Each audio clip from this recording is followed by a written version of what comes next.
Bonjour à vous toutes, bonjour à vous tous et bienvenue sur le plateau d'Ensemble c'est mieux, votre magazine de société chaque jour, du lundi au vendredi dès 10h45 sur France 3 Grand Est. Alors aujourd'hui, au sommaire de cette émission, les sons qui soignent, la musicothérapie et la sonothérapie apaisent, source de bien-être, agissent sur le stress, les tensions mais aussi les inflammations. Explication ce matin sur ce plateau avec Karine Valdener, audio, psycho, phonologue et Nili Mondrian, sonothérapeute.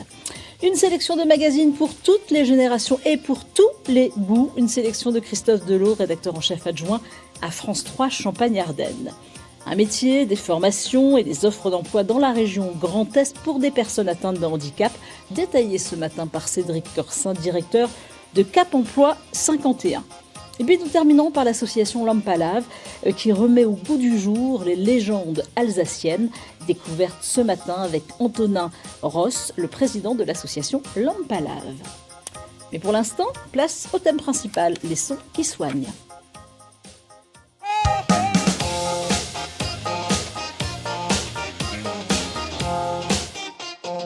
Oui, les sons qui soignent, les sons qui apaisent, on en parle ce matin avec vous. Karine Valdener, bonjour. Vous êtes audio-psychophonologue. Et puis Nili Mondrian, bonjour. Vous êtes vous sonothérapeute. Alors, on va parler, Karine Valdener, de la musicothérapie. Vous enseignez la musicothérapie, mais vous avez aussi une spécialisation, une spécialité. Évidemment, vous allez nous expliquer. Et Nili Mondrian, vous enseignez la sonothérapie. Quelle est véritablement, pour les téléspectateurs qui nous regardent, la différence entre les deux? Parce que vous pouvez travailler ensemble, vous pouvez vous occuper des mêmes enfants, ados ou adultes aussi, vous complétez. Tout à fait. Qu'est-ce que c'est exactement la musicothérapie? Vous travaillez, je crois, avec un casque? Oui, aussi. Donc pour l'oreille interne qui porte justement sur le cerveau et après ça va dans le corps, que vous, c'est directement avec les appareils qui sont ici, des bols plutôt, des instruments, et ça donne directement dans le corps. C'est bien ça, j'ai bien compris. Oui. Bon. Alors, en fait, à la base, je suis musicothérapeute, donc j'ai un diplôme universitaire de Montpellier, et je me suis spécialisée par la suite donc en audio-psychophonologie, donc c'est la méthode Tomatis, donc du professeur ORL Tomatis. Oui. Et donc, à la base, la musicothérapie, c'est utiliser la musique sous toutes ses formes pour permettre aux patients de s'exprimer autrement, de développer la communication. Par exemple, vous travaillez avec des autistes? Oui, voilà, que ce soit des autistes adultes ou des enfants. Alors, en musicothérapie, ça va être à travers les instruments, mais avec l'audio-psychophonologie, donc ça va être une stimulation du cerveau, c'est-à-dire qu'on va à partir de la musique de Mozart qui va être travaillée électroniquement. Oui, avec le casque. Avec le casque. Donc, le son va passer par conduction aérienne, mais pas conduction osseuse. Oui. En fait, Tomatis avait fait plein de recherches autour de l'environnement sonore du bébé in utero. Et le bébé entend déjà depuis le 4e mois de grossesse. De temps en temps de passer de la musique, c'est important. Oui, c'est très important. Et en fait, quand la maman, elle parle, elle chante, elle va transmettre toutes les vibrations du son de sa voix. Et c'est ce qui va permettre de transmettre le psychisme. Et on voit les appareils là, avec lesquels vous travaillez, c'est ça, on les voit à l'antenne. Oui. Oui. Ça va transmettre le langage aussi. Et c'est l'environnement sonore avec lequel on travaille avec la méthode Tomatis qui va permettre, en fait, de rééduquer l'oreille, mais aussi de stimuler le cerveau là où il y a eu peut-être des défaillances. Donc vous m'expliquez que mes 3 enfants ont entendu toutes les chansons que j'ai pu chanter pendant que je les avais dans le ventre, c'est ça? Oui. Bon voilà, c'est pour ça qu'ils veulent plus que je chante maintenant. C'est pour ça, c'est peut-être pour ça. Ils les ont entendu trop souvent. Donc voilà, ça c'est. Et vous travaillez vraiment avec des personnes qui ont des troubles mais par exemple juste stressées. Des personnes qui sont stressées peuvent venir vous voir? Oui, tout à fait. On travaille beaucoup avec les personnes. Ça apaise? Ça apaise énormément parce qu'on va travailler sur le système parasympathique, donc qui agit sur tous les organes qui fonctionnent de manière involontaire, sur la détente. Ouais. Et donc, ça agit très rapidement, même sur le sommeil. On peut avoir aussi des enfants, par exemple, qui ont une phobie scolaire. Moi, j'ai eu des enfants qui vomissaient avant d'aller à l'école et qui n'ont plus rien aujourd'hui. Et pour d'autres phobies? Et c'est possible aussi, oui. Ouais, c'est possible. Alors, vous enseignez la sonothérapie, donc je le disais, c'est différent, c'est avec, alors c'est pas avec un casque, hein, ça, c'est avec justement ces bols de cristal et bols tibétains. Ce sont une partie des instruments Oui, il y en a utilisés d'autres. en sonothérapie. Donc, ceci est un bol tibétain chantant. Les bols chantants sont utilisés depuis des millénaires. Ouais. Hein. Les moines tibétains les utilisent depuis la nuit des temps dans leurs cérémonies, pour la méditation et également dans des soins de guérison. Et les bols de cristal qui sont arrivés un peu plus tard, qui restent encore assez nouveaux, qui sont faits en cristal de roche. Donc là, on a un bol en 7 métaux, et ici, on a un bol en cristal de roche, donc le véritable quartz, cristal de roche que vous connaissez sous forme de pierre en lithothérapie. Donc on va avoir dans ce bol-ci les bénéfices non seulement des vibrations sonores du bol, mais aussi les bénéfices de la pierre en elle-même. Et alors, vous vous occupez des mêmes enfants, adolescents ou adultes, parce que vous complétez, ça peut être la même personne qui vient vous voir. Oui, donc on peut avoir des patients en commun. Oui. Après, tous ceux qui viennent chez Karine ne cherchent peut-être pas la même chose chez moi, mais il y a beaucoup de choses qui se complètent. Et vous l'avez dit, donc... pour être apaisé, pour être moins stressé. Alors, d'abord, ce qu'on va ressentir dans une séance de sonothérapie, c'est une profonde relaxation. C'est en fait cet état de détente profonde et aussi le fait que les ondes cérébrales du cerveau vont devenir plus lentes. Et c'est cet état-là qui va permettre en fait la magie des sons de se produire. C'est là où le corps va pouvoir relâcher tout ce dont il n'a plus besoin. Alors, on est allongé pour vous, pour la séance ? Dans une séance individuelle, donc le patient va être allongé sur une table de massage, ou ça peut être aussi au sol. Donc on peut aussi vivre une séance en assise, mais même si la personne démarre assise, elle s'allonge à un moment donné. Je pense. Et en fait, ce qui est assez incroyable, c'est que ce genre d'instrument permet très rapidement en fait, de lâcher le mental, parce que ce qui empêche souvent les personnes de vraiment rentrer dans un état de relaxation profonde, c'est que le mental continue en fait à donner des informations qui parasitent la personne. Et on lâche. Avec les bols, on lâche assez vite. On va essayer, on va faire une démonstration évidemment.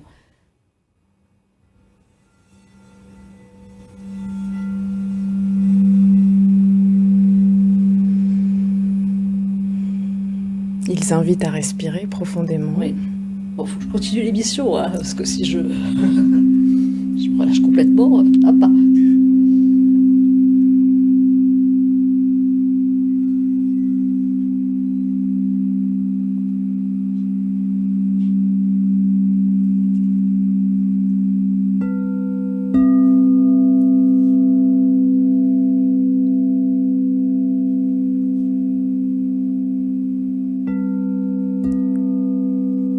Christophe est en train de s'endormir.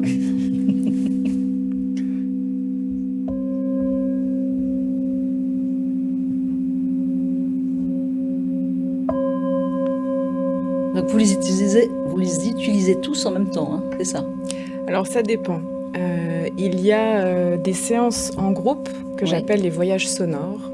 Donc là, je peux accueillir un groupe. Le groupe s'allonge et je vais avoir en effet toute une palette d'instruments. Donc, je vais apporter le gong, tous mes bols chantants, bols de cristal. Je pourrais amener aussi mes cloches, des carillons, voilà, tout un grand panel d'instruments. Et également, je vais travailler avec la voix. Et donc les gens vont vraiment vivre un voyage sonore allongé. Parfois les personnes racontent vraiment des expériences assez incroyables qu'ils peuvent vivre dans les séances en groupe. On peut aussi vivre ces sons sous forme... On s'échappe et on rêve. Oui. Et combien de temps ça dure une séance ? Alors, les séances en groupe peuvent durer environ d'1 heure à 1 heure et demie. Une séance individuelle, au moins 1 heure, jusqu'à 1 heure et demie. Dans une séance individuelle, ce qui est différent, c'est que déjà, les sons vont être adaptés, le choix des instruments sera adapté aux besoins de la personne. Et aussi, je pourrais être amenée à mettre les instruments sur le corps de la personne. Et donc, on va vraiment avoir là, non seulement les vibrations des instruments autour, mais aussi sur le corps. Et donc, la vibration sonore va pénétrer. Donc, ils s'échappent complètement, ils vont ailleurs, ils rêvent de voyage, peut-être. On ne peut pas voyager, on rêve de voyage, c'est vrai? Il y en a qui vous le disent? Il y en a qui peuvent voyager très loin dans les séances. Il y en a qui s'endorment également. Et qui s'endorment aussi. Et vous, les séances durent combien de temps? Alors moi, c'est plutôt un traitement qui va durer plus longtemps, parce que c'est une stimulation donc, du cerveau. Assise? On est assis? Non, peut-être allongé. On peut être allongé, aussi. D'accord. Mais il faut être détendu, parce que ça travaille énormément sur le cerveau par la musculature de l'oreille. Et donc, c'est des séances de 2 heures. Ah oui. Fois 2 dans la journée. Et la première session dure 40 heures, par exemple. D'accord. Et qui va avoir une pause de 4 à 6 semaines et on va recommencer. Mais ça dure, 20 heures. Ça dure des semaines et des semaines. Et ce sont les médecins qui envoient justement leurs patients. C'est plutôt des psychologues, des orthophonistes, des professions paramédicales qui vont envoyer. Alors, les sons qui soignent, on regarde ça en images. Vous me dites ce que vous en pensez. Regardez. Je suis tendu. Écoute cette musique, ça détend. Se soigner par les sons, c'est pas du bidon. La science a prouvé que les stimuli auditifs avaient bel et bien un impact sur notre état physique et psychologique. Il faut savoir que notre corps émet un champ électromagnétique, source de vibrations. Nos organes et nos cellules vibrent. Lorsqu'il y a blocage, tension ou maladie, la fréquence de ces vibrations est perturbée. Or, certains sons, dits cohérents, comme des gongs, des bols chantants ou des diapasons thérapeutiques, peuvent, grâce à leur fréquence spécifique, entrer en résonance avec notre corps pour le réharmoniser. C'est l'eau qui sert de conducteur. Comme elle représente environ 65% du corps, les vibrations se diffusent à travers nos cellules. Des études montrent que la sonothérapie, la médecine par le son, peut agir positivement sur le stress et sur certaines inflammations. Très à la mode, les vidéos d'ASMR, une technique de relaxation à base de paroles chuchotées et de sons étranges, sont utilisées par des millions de personnes qui s'en servent souvent le soir pour trouver le sommeil. Un petit coup de gong pour se détendre ? Ben oui, on va se détendre. Là, vous avez entendu justement ces sons étranges ou ces mots chuchotés pour pouvoir s'endormir? Oui, parce que les sons graves, en fait, vont fatiguer et les sons aigus vont plutôt dynamiser. Des expériences ont été faites sur les bébés à la naissance et ils ont remarqué que quand on mettait des sons plutôt graves, ils avaient tendance à s'endormir. D'accord. À l'inverse, à être dynamisés par des sons aigus. Et d'ailleurs, c'est ce que je pratique beaucoup dans la méthode Tomatis, en stimulant le cerveau avec les aigus. Et quand on perd nos aigus par l'oreille, quand on vieillit, la personne est beaucoup plus fatiguée. Ah oui. Et du coup... Et là, vous avez aussi des seniors qui viennent vous voir? Oui, pour dynamiser. Ça, c'est possible? Oui, c'est possible. Quand on commence à perdre... Oui, tout à fait. D'accord, ok. On peut venir vous voir aussi. Pour la sonothérapie, vous l'avez vu dans le reportage, la médecine par le son peut agir sur le stress et sur certaines inflammations. Oui, notamment, par exemple, aussi des maladies comme la fibromyalgie. Elle peut, alors je ne dis pas qu'elle peut la guérir, mais elle peut soulager vraiment les douleurs de la personne. Alors, quand vous parlez de la fibromyalgie, mais il y a aussi, qui est assez proche aussi, les rhumatismes, toutes ces douleurs qu'on peut avoir et qu'on peut avoir la nuit aussi, ça peut... Ça peut soulager, bien sûr. N'oublions pas qu'elle reste une pratique dite alternative. Il faut aller voir les médecins, il faut continuer, il ne faut pas tout arrêter, évidemment. Ça, on le dit chaque fois sur ce plateau. On n'arrête pas le traitement médical, mais disons qu'elle peut soutenir. Et je pense que les médecines alternatives aujourd'hui ont vraiment un rôle de complément, en tout cas, dans le développement, dans la guérison de la personne. Oui, parce que vous n'êtes pas médecins tous les deux, donc il faut continuer quand même à aller voir des médecins. Évidemment que c'est complémentaire. Mais disons que je reparle de cet état de détente quand la personne est plus détendue. Disons que c'est vraiment là qu'on peut l'aider. Le stress, c'est vraiment aujourd'hui la chose qui perturbe un maximum notre société aujourd'hui. Et donc, quand on est stressé, on va évidemment déséquilibrer le corps. Et de plus en plus, évidemment, cette période compliquée aussi. Voilà, en sonothérapie, on se base vraiment sur le fait que chaque symptôme, qu'il soit physique ou psychique, il trouve une source d'un choc, d'un trauma ou d'un déséquilibre. Ils en parlent très bien dans le reportage. Oui, bien sûr. Et donc, voilà, on peut, en tous les cas, on peut venir vous voir ou venir voir en Alsace, en Lorraine et en Champagne-Ardenne pour essayer de moins stresser. Moi, je voulais savoir avec vous, moi, quand j'ai préparé cette émission, j'ai vu qu'il y avait des soins beaucoup moins agréables, des bruits beaucoup moins agréables et qui perturbaient les amygdales. Oui. Alors expliquez-nous ça, parce que je me suis dit, mais comment c'est possible? En fait, il y a beaucoup de personnes qui souffrent d'hyperacousie. Ouais. Donc, c'est des sons qui ne vont pas supporter. Et moi, quand j'accueille en fait un patient, je fais un test d'écoute. Et dans son test d'écoute, on va voir comment réagit son oreille au son. Et dans les cas d'hyperacousie, on peut soulager. Et d'ailleurs, on a eu à Igneny un patient comme ça commun qui souffrait d'hyperacousie. Et le fait de travailler en méthode Tomatis sur l'oreille directement, et puis après en sonothérapie avec la relaxation, ça a eu des effets très très bénéfiques. Je pense que la complémentarité... Ah ouais, c'est important. Et alors, on utilise ces sons, et vous le disiez tout à l'heure, depuis longtemps, c'est vrai, véritablement, les vertus thérapeutiques, ça existe depuis longtemps. Et on utilise le son pour des soins de guérison, on en a parlé, mais aussi, il y avait des rituels de purification. Oui.